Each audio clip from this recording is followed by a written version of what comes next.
Bonjour, mon nom est Sophia Galvao, je suis thérapeute en relation d'aide.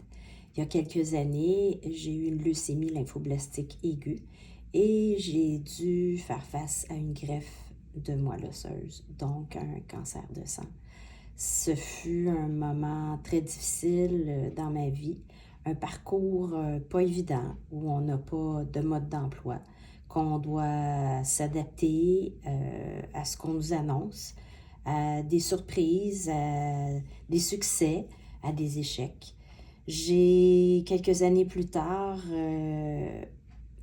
décidé de créer un outil qui pourrait peut-être vous donner espoir, vous donner courage, vous permettre d'avoir des réflexions.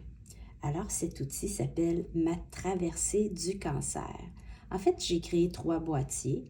Le premier s'adresse tout d'abord à la personne qui est atteinte de cancer.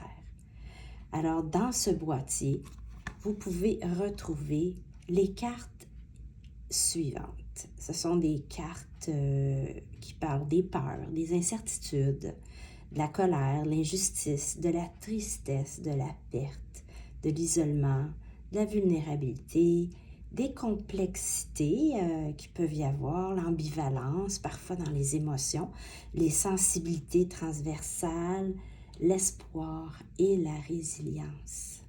Alors, voici comment se présente ce jeu-outil. Tout d'abord, vous allez retrouver des cartes avec des thèmes.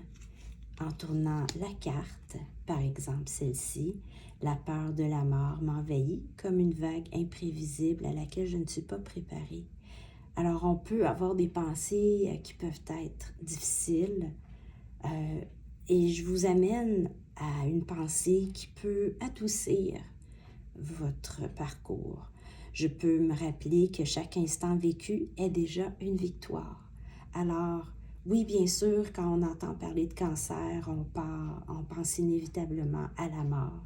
Mais c'est possible de survivre. C'est sûr que c'est un parcours qui n'est pas évident, qu'on est très déclenché, qu'on a les émotions partout à la fois, mais soyez patient, faites-vous confiance. C'est possible de passer à travers cette période. Alors voici d'autres cartes aussi que je peux vous présenter. Je crains qu'on m'oublie. Mais oui, parfois on est à l'hôpital longtemps, on a peur de se faire, qu'on fasse plus partie de la vie des gens qu'on aime.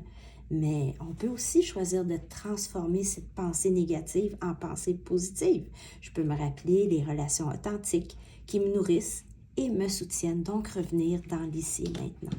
Alors, toutes ces cartes permettent de voir un moment qui peut être difficile, une pensée qui peut être envahissante et qui n'arrête pas de revenir constamment, mais je peux aussi la changer et l'amener un peu plus positive. Alors, j'espère que ces cartes vous parlent. J'espère que si vous en avez besoin, vous pourrez vous les procurer. Et si vous avez besoin de consultation, n'hésitez pas à m'appeler. Je suis disponible en vidéoconférence et je suis aussi disponible pour des rencontres en présentiel. Mon bureau est à Bromont. Alors, vous pouvez me contacter via cette vidéo ou à travers ma page sophiagalvao.com pour connaître mes disponibilités et mes services. Alors, soyez courageux, bonne suite, faites-vous confiance et à bientôt. Au revoir.